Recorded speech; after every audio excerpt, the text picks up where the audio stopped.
Green flag എന്ന് പറയുമ്പോഴത്തേക്കും മെയിനായിട്ട് ലൈക്ക് ഒരു സീറോ ഈഗോ. നമ്മളെ കൂടുതലും ഗേൾസ് നേരത്തെ മെച്ചുവർ, ആദ്യത്തിൽ ബോയ്സും കുറച്ച് മെച്ചുവറായിട്ട് തിങ്ക് ചെയ്താൽ കൊള്ളാമെന്നുണ്ട്. മെയിൻ ആയിട്ട് ഇപ്പൊ ബോയ്ക്ക് ഒരു ബെസ്റ്റ് വേണം, പിന്നെ ആര് വേണം, ഒരു ഗേൾ ഫ്രണ്ട് വേണം. രണ്ടും ചെയ്യുന്നത് സെയിം ജോബ്. ഇപ്പൊ ഗേൾ തെറ്റ് ചെയ്താലും ബോയ് തെറ്റ് ചെയ്താലും കറക്റ്റ് രണ്ടുപേർക്ക് ഈക്വൽ ആയിട്ടുള്ള ഒരു പണിഷ്മെന്റ് കൊടുക്കണമെന്ന്. ഗേൾസിന് പൊതുവെ ഞാൻ പെണ്ണാണ്, എനിക്ക് ഇന്നതെല്ലാം ചെയ്യാം എന്നൊരു അഹങ്കാരം പൊതുവെ ഗേൾസിലുണ്ട്. എന്തുവാ നമുക്ക് സിറ്റുവേഷൻ, ഒരാളുടെ സിറ്റുവേഷൻ മനസ്സിലാക്കണം. ഇപ്പൊ രണ്ടുപേരും റിലേഷൻ ആയാൽ ചിലപ്പോൾ അവർക്ക് ആ റിലേഷൻ സ്റ്റോപ്പ് ചെയ്യേണ്ട ഒരു സിറ്റുവേഷൻ വരാം. അത് പരസ്പരം അങ്ങോട്ടും ഇങ്ങോട്ടും മനസ്സിലാക്കണം. സിറ്റുവേഷൻ എന്നിട്ട് അയ്യോ അവളെ നമ്മള് ജനിച്ചത് അവരില്ലാതില്ലേ, പാടുണ്ട് അവളുടെ ആ കയ്യിൽ പാടുണ്ട്, എനിക്ക് പിടിച്ചതിന്റെ പാടുകളാണ് ഇതൊക്കെ. പക്ഷെ അവരിപ്പം വേറെ ആളായിട്ട് ഇല്ലല്ലോ. സ്ത്രീകൾക്ക് മുൻഗണനയുണ്ട്, സമൂഹത്തിലും നിയമത്തിലും മുൻഗണനയുണ്ട്. ക്വാളിറ്റി ബിഫോർ ലോ എന്നാണ് പറയുന്നതെങ്കിലും സ്ത്രീകൾക്ക് മുൻഗണനയുണ്ട്. നമ്മൾ പ്രണയിക്കുമ്പോൾ നോക്കിയും കണ്ടും പ്രണയിക്കുക. ബ്രേക്കപ്പ് വന്നാൽ സഹിക്കാൻ പറ്റുന്ന ഭാഗത്തിനുള്ള റിലേഷൻഷിപ്പിലേക്ക് പോവുക.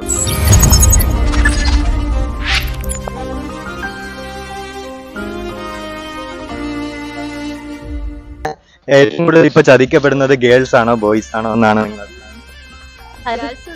അതിപ്പോ സിറ്റുവേഷൻ അനുസരിച്ചിരിക്കൂലേ.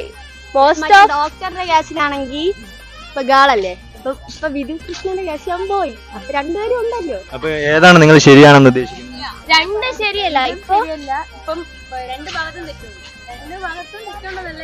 ഇപ്പം ഒരു ഗേളാണ് ചെയ്യണമെങ്കിൽ പോലും ഇപ്പൊ ബോയ് ചെയ്തെങ്കിൽ കുറച്ച് ഭയങ്കര വിഷയമാണ്. പക്ഷെ ഇപ്പൊ ഈ വിധു എന്ന് പറയുന്ന കേസിൽ ഗേള് ചെയ്തിട്ട് വലിയ ഒരു ഇതൊന്നും ഇഷ്യൂ ആക്കണായിട്ട് കണ്ടില്ല. പക്ഷെ ഒരു ഗേളായിരുന്നു ഇപ്പൊ ആ സ്ഥാനത്ത് അങ്ങനെ ചെയ്തിരുന്നെങ്കിൽ അവരുടെ വീട്ടുകാര് നാട്ടുകാര് എല്ലാവരും ഭയങ്കര ഇതായിരിക്കും. പക്ഷെ ഈ ചേട്ടന്റെ കാര്യത്തിൽ അങ്ങനെ കാണാൻ പറ്റിയിട്ടില്ല. അത് ഒരു ഇതായിട്ട് തന്നെയാണ് കാണുന്നത്. പക്ഷെ ഇപ്പൊ ചതിക്കപ്പെടുന്നത് ഇപ്പം ഗേൾസ് ആയിരുന്നാലും ബോയ്സ് ആയിരുന്നാലും ഈക്വലി രണ്ട് ഭാഗത്തുനിന്നും ഉണ്ട്. ഗേൾസിന്റെ കാര്യം പറയുവാണെങ്കിൽ അവര് റിലേഷൻ മുമ്പോട്ട് കൊണ്ടുപോകും. ഒരു ടൈം ആകുമ്പോഴത്തേക്കും ചിലപ്പോൾ വീട്ടിൽ സമ്മതിക്കാതെ ആകുമ്പോഴത്തേക്കും സിറ്റുവേഷൻ കാരണമാണ്. ഒരു ബോയ് ചിന്തിക്കൂല എനിക്ക് അവളെ കെട്ടാനുണ്ട്, അതുകൊണ്ട് ഞാൻ ജോലി ചെയ്യണം, അവർക്ക് വേണ്ടിയിട്ട് നോക്കണമെന്ന് ഒരു ബോയ് ചിന്തിക്കൂല. ഇങ്ങനെ റിലേഷനിൽ പോകും. ലാസ്റ്റ് ആകുമ്പോൾ വീട്ടിൽ സമ്മതിക്കാതെ ആകുമ്പോൾ അവള് തേച്ച് അങ്ങനെ പറഞ്ഞു പോകും. ഗേളിന് അതാണ് മെയിൻ ആയിട്ട് പ്രോബ്ലം. ഗേൾസ് കൂടുതലും ചതിക്കാൻ കാരണം അതാണ്. പിന്നെ ബോയ്സിന്റെ കാര്യം എന്താണ് പറഞ്ഞില്ല. ബോയ്സിന് ഒരാളുണ്ടെങ്കിലും വേറെ റിലേഷൻ കീപ്പ് ചെയ്യണതാണ് ഇപ്പൊ കൊറേ അതല്ല. Okay, exact. അപ്പം ഈ പൊതുവെ അടുത്തൊരു ചോദ്യം ഞാൻ ഉദ്ദേശിക്കുന്നത്, ഇപ്പം ഗേൾസ് ആയിരുന്നാലും ബോയ്സ് ആയിരുന്നാലും അവരിൽ നിങ്ങൾ കാണുന്ന ഒരു റെഡ് ഫ്ലാഗ്സ് ഗ്രീൻ ഫ്ലാഗ്സ് എന്തൊക്കെയായിരിക്കും? ഗ്രീൻ ഫ്ലാഗ് എന്ന് പറയുമ്പോഴത്തേക്കും മെയിൻ ആയിട്ട് ലൈക്ക് ഒരു സീറോ ഈഗോ. ഇപ്പൊ എന്ത് വന്നാലും ഞാൻ ഇനി അങ്ങോട്ട് പോകണ്ട, ഇങ്ങനെ നിന്നിട്ട് അവൾ ഇങ്ങോട്ട് വരട്ടെ എന്ന് പറയുന്നേക്കാളും ലൈക്ക് മിക്കതും ഗേൾസ് ആണ് കൈൻ്റെ പോണം. അപ്പം ബോയും അതേപോലെ ആയാൽ കൊള്ളാന്നുണ്ട്. പിന്നെ ബോയ്സിനൊരു നമ്മൾ കൂടുതലും ഗേൾസ് നേരത്തെ മെച്ചുവർ, അതേപോലെ ബോയ്സും കുറച്ച് മെച്ചുവറായിട്ട് തിങ്ക് ചെയ്താൽ കൊള്ളാന്നുണ്ട്. കാരണം ഞാൻ ഈ സ്നേഹിക്കുന്ന പെണ്ണ് അവൾ എന്നെ ആലോചിച്ചാണ് ഇരിക്കുന്നത്, എനിക്ക് അവൾ ഒരു സമയത്ത് കെട്ടണം, അവളുടെ വീട്ടിൽ ചെന്ന് ചോദിക്കണം എന്നൊരു ബോധത്തോടെ നടന്നാൽ കൊള്ളാന്നുണ്ട്. ഗ്രീൻ ഫ്ലാഗ് എന്ന് പറയുമ്പോഴത്തേക്ക് ഒരുപാടുണ്ട്. എന്ന് പറഞ്ഞാൽ ഇപ്പോൾ പയ്യന്മാര് കാണിക്കുന്ന ഓരോ കാര്യങ്ങളും നിങ്ങൾക്ക് പോരായ്മ ആയിട്ട് തോന്നുന്നുണ്ടോ എന്നാണ് നിങ്ങൾ പറയുന്നത്? ഉണ്ട്. കാരണം ഇപ്പൊ ഒരാളിപ്പോ മെയിൻ ആയിട്ട് ഇപ്പൊ ബോയ്ക്ക് ഒരു ബെസ്റ്റ് വേണം, പിന്നെ ആര് വേണം, ഒരു ഗേൾ ഫ്രണ്ട് വേണം. രണ്ടും ചെയ്യുന്നത് സെയിം ജോബ്. ഓക്കെ, അപ്പം അപ്പൊ അതാ ശരിയാ. ഗേൾസ് ഇങ്ങനെ ബെസ്റ്റ് കൊണ്ട് ഉദ്ദേശിക്കുന്നുണ്ടല്ലോ, അപ്പൊ അതും ശരിയാണെന്നാണ്? ഇല്ല, ഞാൻ പറയില്ല. ഞാൻ ഇപ്പൊ തന്നെ ആലോചിക്കും ഇവൻ ബെസ്റ്റ്, അത് ബോയ് ഫ്രണ്ട്, രണ്ടും ഇതിനകത്ത് ഞാൻ ആലോചിക്കും. ഓക്കെ, അപ്പം ലവർ ഉണ്ടെങ്കിൽ ബെസ്റ്റിയുടെ ആവശ്യമില്ല എന്നാണ് പറയുന്നത്. ലവർ ഉണ്ടെങ്കിൽ അവനായിരിക്കണം അവളുടെ ബെസ്റ്റ് ഫ്രണ്ടും, ഒരു ഫ്രണ്ട് എന്നുള്ള രീതിയിലല്ലേ ബെസ്റ്റ് ഫ്രണ്ടും ബ്രദറും എല്ലാം ആ ഒരു രീതിയിലേക്ക്. എന്ന് പറഞ്ഞാൽ ഒരു പ്രശ്നം വരുമ്പോൾ വേറെ ആളുടെ അടുത്ത് ഷെയർ ചെയ്യാണ്ട് സ്വന്തമായിട്ട് തന്നെ ആ പ്രശ്നം സോൾവ് ചെയ്യാൻ ഉദ്ദേശിക്കുക. അതാണ്. ഒരുപാട് ഇങ്ങനെ പുറത്ത് പോകുമ്പോ ഇത് അവിടുന്ന് സ്വന്തം രണ്ടുപേരും തമ്മിലുള്ള പ്രശ്നം അവര് പറഞ്ഞു തീർക്കണം. പിന്നെ ഡിസ്റ്റൻസ് കൂടി വരും. ഇവരുടെ തമ്മിലുള്ള ഒരു ഗ്യാപ്പ് വീണ്ടും കൂടും. കാരണം നമ്മളിപ്പോ ഇവിടെ പറയാനുള്ളത് പോയി വേറൊരാടുത്ത് പറയുമ്പം ഇവര് നോർമലി ചിന്തിക്കുക എന്തുകൊണ്ട് എന്റെ അടുത്ത് പറഞ്ഞില്ല, എന്റെ അടുത്ത് ഒരു അറ്റാച്ച്മെന്റ് ഇല്ലാത്തത് കൊണ്ടായിരിക്കണം അത് അവരെ പോയി പറഞ്ഞത്. അപ്പം ഒരു ലവർ അല്ലെങ്കിൽ ഗേൾ ഫ്രണ്ട് ആ ഒരു ഇത് കൂടും, മറ്റേ അവര് തമ്മിലുള്ള ഇത് കുറച്ചുകൂടെ ബോണ്ടിങ് കുറച്ചുകൂടെ കൂടും. ഇതാണ് അപ്പൊ നിങ്ങൾ കാണുന്നത്. അപ്പൊ നിങ്ങൾ ഉദ്ദേശിക്കുന്നത് ഈ ലോ ഇപ്പൊ കറക്റ്റ് ആണോ, അല്ലെങ്കിൽ ഇതിൽ എന്തെങ്കിലും ഒരു ചേഞ്ച് നിങ്ങൾ ആഗ്രഹിക്കുന്നുണ്ടോ? ഇപ്പൊ ഗേള് തെറ്റ് ചെയ്താലും ബോയ് തെറ്റ് ചെയ്താലും കറക്റ്റ് രണ്ടുപേർക്ക് ഈക്വൽ ആയിട്ടുള്ള ഒരു പണിഷ്മെന്റ് കൊടുക്കണമെന്ന് ഒരു സിനിമയിൽ ഇതേപോലെ പറയുന്നുണ്ടല്ലോ, ക്വീൻ സിനിമയിലല്ലേ ലാസ്റ്റ് അവള് 12 മണിക്ക് അവളുടെ ഫ്രണ്ട്സിന്റെ കൂടെ പുറത്തിറങ്ങുമ്പോ അവര് ചോദിക്കുന്നത് അസമയത്ത് ഒരു പെൺകുട്ടി വെളിയിൽ ഇറങ്ങി, ആ ടൈം ഒരു ബോയ് ഇറങ്ങി ആ ഒരു സമയത്തിന് ആ വരുന്നത്. അപ്പം നിങ്ങൾക്ക് രാത്രി ആയിരുന്നാലും ഒരു സ്വതന്ത്രത്തോടെ പുറത്തിറങ്ങണം എന്നാണ് നിങ്ങൾ പൊതുവെ ജെൻഡർ ഡിഫറൻസ് ഇല്ലാതെ ഈക്വൽ ആവണം. പുറത്ത് എന്ന് പറഞ്ഞാൽ ഒരു ബോയ് തെറ്റ് ചെയ്താലും അതിനുള്ള ശിക്ഷ കിട്ടണം, ഗേള് തെറ്റ് ചെയ്താലും അതിനനുസരിച്ചുള്ള ഒരു ശിക്ഷ കിട്ടണം. അങ്ങനത്തെ ഒരു ലോ പ്രാബല്യത്തിൽ വരണമെന്നാണ് നിങ്ങൾ എല്ലാവരും മോസ്റ്റ്ലി. ആഗ്രഹിക്കുന്നത്. പിന്നെ നമ്മുടെ ഇന്ത്യൻ ലോയിൽ ഗേൾസിന് കുറെ ഇത് കൊടുത്തിട്ടുണ്ട് അല്ലേ, പ്രഗ്നന്റ് ആയ ആ കൊച്ചിന് 5 വയസ്സാകുന്നത് വരെ ജയിലിലിടത്തില്ല, അതേപോലെ കുറെ ഇതുണ്ട്. അതൊക്കെ ഓക്കെയാണ്. പക്ഷേ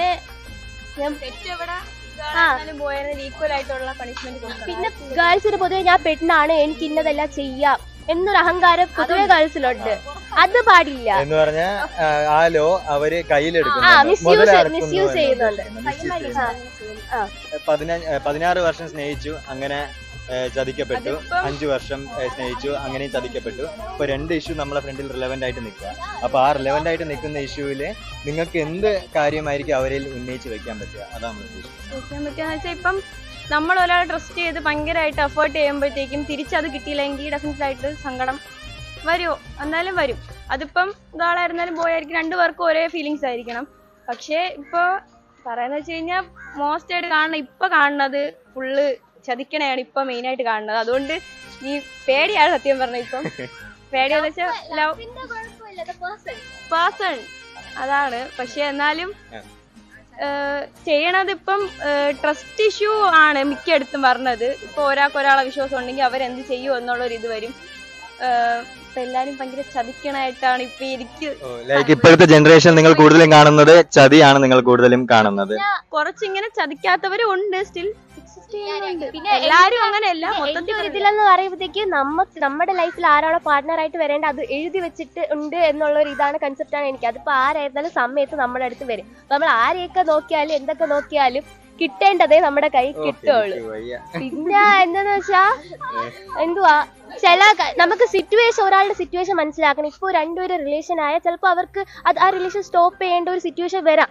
അത് പരസ്പരം അങ്ങോട്ടും ഇങ്ങോട്ടും മനസ്സിലാക്കണം. സിറ്റുവേഷൻ എന്നിട്ട് അയ്യോ അവളെ അതിനേക്കാൾ അവർ ഒരു സിറ്റുവേഷൻ ചില ടൈം പറയാൻ പറ്റൂലല്ലോ ഏതാണ് എന്താണ് സിറ്റുവേഷൻ, അത് അങ്ങോട്ടും ഇങ്ങോട്ടും മനസ്സിലാക്കണം. അല്ല ഇപ്പം നമുക്ക് അസ്ഥിക്ക് പിടിച്ചെന്നൊക്കെ പറയില്ല, അസ്ഥിക്ക് പിടിച്ചു കഴിഞ്ഞാൽ എന്തും ചെയ്യാനുള്ള ഒരു മനഃശക്തി ആയിരിക്കും പിന്നീട് ചെയ്യാം. അസ്ഥിക്ക് പിടിക്കുന്ന ആദ്യമേ പറയേണ്ട ലവ് ഇസ് ജസ്റ്റ് ആ പ്ലേസ് ഓഫ് ഹോർമോൺസ് എന്നല്ലേ പറയുന്നത്. അസ്ഥിക്ക് പിടിക്കുന്ന കാര്യം അങ്ങനെയാണോ? അതെ. എനിക്ക് അവളില്ലാതെ ജീവിക്കാൻ പറ്റൂല എന്നൊക്കെ ഒരു ഇത് പറയുമല്ലോ. ലൈക് മോർ ഇമ്പോർട്ടന്റ് ഓക്സിജൻ അതല്ലേ. നമ്മള് ജനിച്ചത് അവരില്ലാതെ ഇല്ലേ. പാടുണ്ട് അവളുടെ ആ കയ്യിൽ പാടുണ്ട്, അസ്ഥിക്ക് പിടിച്ചതിന്റെ പാടുകളാണ് ഇതൊക്കെ. പക്ഷെ അവരിപ്പം വേറെ ആളായിട്ട് പുള്ളി തേച്ചെന്നാണ് പറയുന്നത്. ലൈഫ് ഞാൻ പറഞ്ഞുതരാം. ലൈഫിന് നമുക്ക് ഇമ്പോർട്ടൻസ് കൊടുക്കുക. എത്ര റിലേഷൻ ഉണ്ടായിരുന്നാലും ഫസ്റ്റ് നമ്മളെ പ്രിയോറിറ്റി ആക്കുക എന്നതാണ് ഞാൻ പറയുന്നത്. എന്ന് പറഞ്ഞാൽ പറയുന്ന കാര്യത്തിൽ ഒരു പ്രിയോറിറ്റി കൊടുത്ത് അതിനെ മനസ്സിലാക്കി നിൽക്കുക എന്ന ഫസ്റ്റ് വേറൊരാളെ ലവ് ചെയ്യുന്നതിന് മുമ്പ് ലവ് യുവർ സെൽഫ്, അതാണ് ഞാൻ പറയുന്നത്. ലവ് യുവർ സെൽഫ് മാത്രം മതിയോ? ലവ് ഫസ്റ്റ് വേറൊരാളെ ലവ് ചെയ്യുന്നതിന് മുമ്പേ നമുക്കൊരു പാടില്ല. നമ്മുടെ സെൽഫ് റെസ്പെക്ട് മറന്ന് പലപ്പോഴും പലതിലും നമ്മൾ പോയി താഴും. നമ്മൾ അങ്ങോട്ട് പോയി മിണ്ടും പ്ലീസ് എനിക്ക് പറ്റൂല അങ്ങനെ.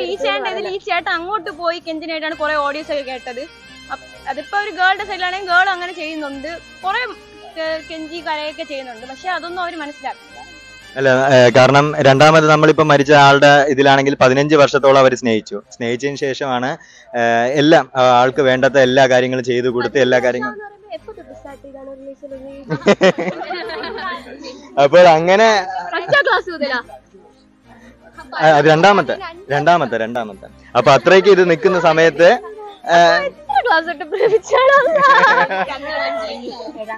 അല്ല 5 വർഷമായാലും 4 വർഷമായാലും 15 വർഷമായാലും ലൈക്ക് ഞാൻ പറഞ്ഞല്ലോ, ഇനി ആളെ നോക്കുമ്പോ അയാളെ കെട്ടണോന്നുള്ള ബോധത്തോടെ നോക്കണം. ഇല്ലെങ്കിൽ ഇങ്ങനെയൊക്കെ സംഭവിക്കും. അത് 2 പേരുടെ സിറ്റുവേഷൻ. ഇപ്പൊ ഒരു ഗേളിന്റെ കാര്യം എന്ന് വെച്ചാൽ വീട്ടിൽ സീനാകുമ്പോഴത്തേക്ക് പൊതുവെ ഒരു എഫേർട്ടും എടുക്കാതെ മാറുന്നതാണ് ഗേളിന് സീൻ. പക്ഷെ ഒരു പെണ്ണ് റിലേഷൻ ആകുമ്പോ അവർക്ക് വീട്ടിൽ പിടിച്ചിരിക്കാനുള്ള ധൈര്യം വേണം. ധൈര്യം ഇല്ല ചുമ്മാ പോയി ഓടാ എനിക്ക് തിരിച്ചിഷ്ടമാണെന്ന് പറയാൻ പോകരുത്. അങ്ങനെ എന്ന് പറഞ്ഞാൽ എല്ലാം ചെയ്യാനുള്ള ഒരു പ്രാപ്തി ആയിട്ട് വേണം നിങ്ങൾ എന്ത് കാര്യത്തിലേക്ക് ഒരു ഡിസിഷൻ എടുക്കാൻ. പിന്നെ വീട്ടില് സീൻ നമുക്ക് മെയിൻ ആയിട്ടുള്ള പേടി എന്ന് വെച്ചാൽ വീട്ടില് സീനായി പിടിച്ച് കെട്ടിച്ചൂടും. നമ്മൾ ആഗ്രഹിക്കുന്ന ആ ഒരു ലെവൽ വരെ നമുക്ക് എത്താൻ പറ്റൂല. അതുകൊണ്ട് മാക്സിമം നമ്മൾ അതുവരെ പിടിച്ച് നിൽക്കാൻ നോക്കും. അതുകൊണ്ടാണ് പൊതുവേ ഒരു BT സീനാകുമ്പോൾ നമ്മൾ പിന്മാറുന്നത്. പിന്മാറിയില്ലെങ്കിൽ പിടിച്ച് കെട്ടിച്ചുവിടും. അപ്പോൾ ഗൈസ് ഇതൊക്കെയാണ് ഇവരുടെ റെസ്പോൺസ്. കാരണം ഇവർക്ക് പറയാനുള്ളത് ഇതാണ്. ഓക്കെ ചേട്ടാ, പേരെന്നാ ആദ്യം പറയാം? എൻ്റെ പേര് സൂരജ്. റോണി. ഓക്കെ, അപ്പം നമ്മൾ ഉദ്ദേശിക്കുന്നത് വെച്ച് കഴിഞ്ഞാൽ ഇപ്പം ഈ ലവ് ഫെയിലിയർ വന്ന് 2 സൂസൈഡ് ചെയ്ത ഇഷ്യൂ നിങ്ങൾ എന്തായാലും കേട്ട് കാണുമല്ലോ. മറ്റേ 5 വർഷം 16 വർഷം സ്നേഹിച്ചിട്ട് ലാസ്റ്റ് ബോയ് സൂസൈഡ് ചെയ്യുന്ന ഒരു അവസ്ഥയാണ് ഇപ്പം നമ്മൾ റീസെന്റ് ആയിട്ട് കണ്ടത്. അപ്പോൾ ഇതിനെപ്പറ്റി നിങ്ങളുടെ അഭിപ്രായം ഒന്ന് പറയാം. പ്രണയിക്കുമ്പോൾ നോക്കിയും കണ്ടും പ്രണയിക്കുക. ബ്രേക്കപ്പ് വന്നാൽ സഹിക്കാൻ പറ്റുന്ന പാകത്തിനുള്ള റിലേഷൻഷിപ്പിലേക്ക് പോവുക. അതൊരു പ്രണയത്തിലായെന്ന് വെച്ച് പിന്മാറാൻ എല്ലാവർക്കും അവകാശമുണ്ടല്ലോ. പിന്മാറി കഴിയുമ്പോൾ മറ്റേ ആൾ ആത്മഹത്യ ചെയ്യാനല്ലാതെ ലൈഫിന്റെ ഭാഗമാണെന്ന് കരുതി സ്വന്തം ലൈഫ് മുമ്പോട്ട് കൊണ്ടുപോവുക. ചേട്ടൻ പറയുന്നതെന്ന് വെച്ച് കഴിഞ്ഞാൽ ജീവിച്ച് കാണിച്ചു കൊടുക്കുക. അല്ല ഇപ്പം റിലേഷൻഷിപ്പിലായി എന്ന് പറഞ്ഞാൽ ഒരാൾക്ക് പിന്മാറാനുള്ള അവകാശം ഉണ്ടല്ലോ. ഒരാളുടെ അവകാശം അത് സാധിച്ചെടുക്കുമ്പോൾ നമ്മൾ നമ്മുടെ ജീവിതം തൊലയ്ക്കല്ലോ വേണ്ടത്. നമ്മൾ വേറെ ആളെ സ്വീകരിക്കാൻ മനസ്സ് കാണിക്കുക. ഇത് ലൈഫിന്റെ ഒരു പാർട്ടാണെന്ന് മനസ്സിലാക്കി മുമ്പോട്ട് ജീവിക്കുക. ഓക്കെ ഏട്ടാ, ഇപ്പം ഇപ്പോഴത്തെ ജനറേഷൻ എന്ന് പറഞ്ഞു കഴിഞ്ഞാൽ കൂടുതലും ചതിക്കപ്പെടുന്ന ഒരു ജനറേഷൻ ആയിട്ടാണ് ഇപ്പം മാറിക്കൊണ്ടിരിക്കുന്നത്. അപ്പോൾ ഈ ജനറേഷനിൽ നിങ്ങൾ കാണുന്ന ഈ ഒരു ഏജിൽ നിന്ന് നിങ്ങൾ കാണുന്ന ഒരു ഗ്രീൻ ഫ്ലാഗ്സും റെഡ് ഫ്ലാഗ്സും എന്തൊക്കെയാണെന്ന് പറയാമോ? ചതി എന്ന് പറയുന്നത് എല്ലാ കാലത്തും ഉണ്ട്. ഗ്രീൻ ഫ്ലാഗ്സ് റെഡ് ഫ്ലാഗ്സ് എന്താ മീൻ ചെയ്യുന്നത് മനസ്സിലായി? മീൻസ് എന്ന് പറഞ്ഞാൽ മെറിറ്റ്സ് എന്ന് പറഞ്ഞാൽ ഇപ്പോഴത്തെ ജനറേഷനിൽ നിങ്ങളുടെ ഭാഗത്ത് നിങ്ങൾ കാണുന്ന ഒപ്പീനിയനിൽ നല്ലത് എന്താണ്, ചീത്ത എന്താണ്, അതാണ് നമ്മൾ ഉദ്ദേശിക്കുന്നത്. നല്ലതെന്ന് പറഞ്ഞാൽ നല്ലതാണെന്ന് എനിക്കറിയില്ല. ഇപ്പം എല്ലാവർക്കും ഇഷ്ടംപോലെ ഓപ്പർച്യൂണിറ്റീസ് അല്ലേ, ഇഷ്ടംപോലെ എന്താ പറയണ്ടേ. ഇപ്പം സോഷ്യൽ മീഡിയസ് ഒക്കെ ഉള്ളതുകൊണ്ട് നമുക്കൊരാളെ കണ്ടെത്താൻ വളരെ എളുപ്പമാണ്. അപ്പോൾ അത് ഒരാൾ നഷ്ടപ്പെട്ടാൽ അത് വലിയ കാര്യമാക്കി കാണാതെ നമുക്കുള്ളത് വരും എന്നുള്ള വിശ്വാസത്തിൽ പ്രണയത്തിൽ പറയുന്നത് തന്നെ ഇപ്പോൾ നമ്മുടെ ആണെങ്കിൽ പാർട്ടി വിടുക, നമ്മളെ ആണെങ്കിൽ തിരിച്ചു വരും എന്നുള്ളതല്ലേ. അപ്പോൾ അങ്ങനെ നോക്കുമ്പോൾ അത് പോകുന്നത് പോട്ടെ, നമുക്ക് നമ്മുടെ ലൈഫ്, നമുക്ക് വേറെ ഇഷ്ടം പോലെ ആൾക്കാരില്ല നമുക്ക് നോക്കാനും നമ്മളെ നോക്കാനും. അവരെ കെയർ ചെയ്ത് പോവുക അല്ലാതെ നമ്മൾ ഒരാൾക്ക് വേണ്ടി മരിക്കുക എന്നൊക്കെ പറഞ്ഞാൽ നമുക്ക് പോയാൽ നമുക്ക് മാത്രം പോയി, ആർക്കൊന്നും സംഭവിക്കുന്നില്ല. ആ സത്യം മനസ്സിലാക്കി മുമ്പോട്ട് പോവുക. ചേട്ടാ, അതുപോലെ തന്നെ ഇപ്പം ആണ് കൊല്ലപ്പെട്ടതുകൊണ്ട്, സൂസൈഡ് ചെയ്തുകൊണ്ടാണ് ഇപ്പം ലോ ഒന്നും ചെയ്യാണ്ട്, കാരണം അവരുടെ മേലെ ഒരു കേസ് പെണ്ണുങ്ങളെ മേൽ കേസൊന്നും എടുക്കാതിരിക്കുന്നത്. അപ്പോൾ ഈ ലോ എങ്ങനെയാണ് നിങ്ങളെ ഭാഗത്ത് നിങ്ങൾ കാണുന്നത് എന്ന് പറഞ്ഞാൽ ഇത് ശരിയാണോ, അല്ലെങ്കിൽ എല്ലാവർക്കും ഈക്വൽ ആയിട്ടുള്ള ലോ കിട്ടുന്നുണ്ടോ എന്നാണ് നമ്മൾ ഉദ്ദേശിക്കുന്നത്? ഈക്വൽ ആയിട്ടുള്ള ലോ, സ്ത്രീകൾക്ക് മുൻഗണന ഉണ്ടല്ലോ നമ്മുടെ സമൂഹത്തിലും നിയമത്തിലും. അത് മുതലാക്കുന്ന സ്ത്രീകളുമുണ്ട്, എന്താ പറയണ്ടേ, അത് അർഹിക്കുന്ന സ്ത്രീകളുണ്ട്, എന്നാൽ അത് മുതലാക്കുന്ന സ്ത്രീകളുണ്ട്. അപ്പം നമ്മുടെ കറണ്ട് സിനോറിയോയിൽ എന്താ പറയണ്ടേ, മുതലാക്കുന്ന സ്ത്രീകൾ വന്നാൽ നമുക്കത് സഹിക്കാന്നല്ലാതെ മറ്റ് നിയമങ്ങൾ എടുത്ത് മാറ്റാൻ സാധിക്കില്ല. കാരണം മാറ്റിക്കഴിഞ്ഞാൽ അതിനെ ബാധിക്കുന്ന ഒരുപാട് സ്ത്രീകളുണ്ട്. അപ്പോൾ അവരെ കാരണം നമുക്ക് ഈ നിയമങ്ങളൊന്നും എടുത്ത് മാറ്റാനും പറ്റില്ല, എന്നാൽ അത് മുതലാക്കുന്ന സ്ത്രീകളുമുണ്ട്. ഇതിനിടയിൽ പോവുകയാണ് നമ്മൾ. എന്ന് പറഞ്ഞാൽ ഇപ്പോൾ ഈക്വൽ ആയിട്ടുള്ള ഒരു ലോ ഇല്ല എന്ന് തന്നെയാണ് ഇപ്പോൾ ഉള്ള ഒരു കാരണം. എന്ന് വെച്ച് കഴിഞ്ഞാൽ ഇല്ലെങ്കിൽ ഇപ്പോൾ ഇതേ സ്ഥാനത്ത് ഒരു സ്ത്രീ ആയിരുന്നെങ്കിൽ ആ പയ്യനെ ആദ്യം തന്നെ ഒന്നും ചോദിക്കാണ്ട് തന്നെ അകത്തെടുത്തിട്ട് പിന്നീടായിരിക്കും ചോദ്യങ്ങളും കാര്യങ്ങളൊക്കെ വരിക. അപ്പോൾ അത് വെച്ച് നോക്കുമ്പോൾ ഇത് ശരിയാണോ എന്നാണ്. അല്ല, അത് എല്ലാ കാര്യത്തിലും ഉണ്ടല്ലോ. ഇപ്പോൾ ഒരു നിയമം ഉണ്ടല്ലോ, പോലീസ് ആക്ടിൽ നിയമം ഉണ്ടല്ലോ. ഒരു പെൺകുട്ടി ഇത്ര സെക്കൻഡ് തുറിച്ച് നോക്കിയാൽ, ഒരു പെൺകുട്ടി നമ്മളെ തുറിച്ച് നോക്കിയെന്ന് പറഞ്ഞാൽ കേസെടുക്കില്ല. നമ്മൾ തുറിച്ച് നോക്കിയ പെൺകുട്ടി ഈ ഇടയ്ക്ക് കേസ് ഫയൽ ചെയ്തു. ആദ്യമായിട്ടാണ് നിയമം വന്നു, പക്ഷെ ആദ്യമായിട്ടൊരു അറസ്റ്റ് നടന്നു. ഒരു പെൺകുട്ടി പറഞ്ഞു എന്നെ തുറിച്ച് നോക്കി, പോലീസ് കേസെടുത്തു. സമയം നമ്മൾ പറയുകയാണ് ഈ പെൺകുട്ടി എന്നെ 10 സെക്കൻഡ് തുറിച്ച് നോക്കി കേസെടുക്കണമെന്ന് പറഞ്ഞാൽ എടുക്കില്ലല്ലോ. സ്ത്രീകൾക്ക് മുൻഗണനയുണ്ട്, സമൂഹത്തിലും നിയമത്തിലും മുൻഗണനയുണ്ട്. ക്വാളിറ്റി ബിഫോർ ലോ എന്നാണ് പറയുന്നതെങ്കിലും സ്ത്രീകൾക്ക് മുൻഗണനയുണ്ട്, നമ്മൾ അംഗീകരിച്ചേ പറ്റുള്ളൂ. അത് നോക്കി കണ്ട് നമ്മൾ നടക്കാന്നേ ഉള്ളൂ അതിനകത്ത്. അങ്ങനെയാണ് ചേട്ടാ നിങ്ങളെ ഒപ്പീനിയൻ ആയിട്ട് ഉദ്ദേശിക്കുന്നത്?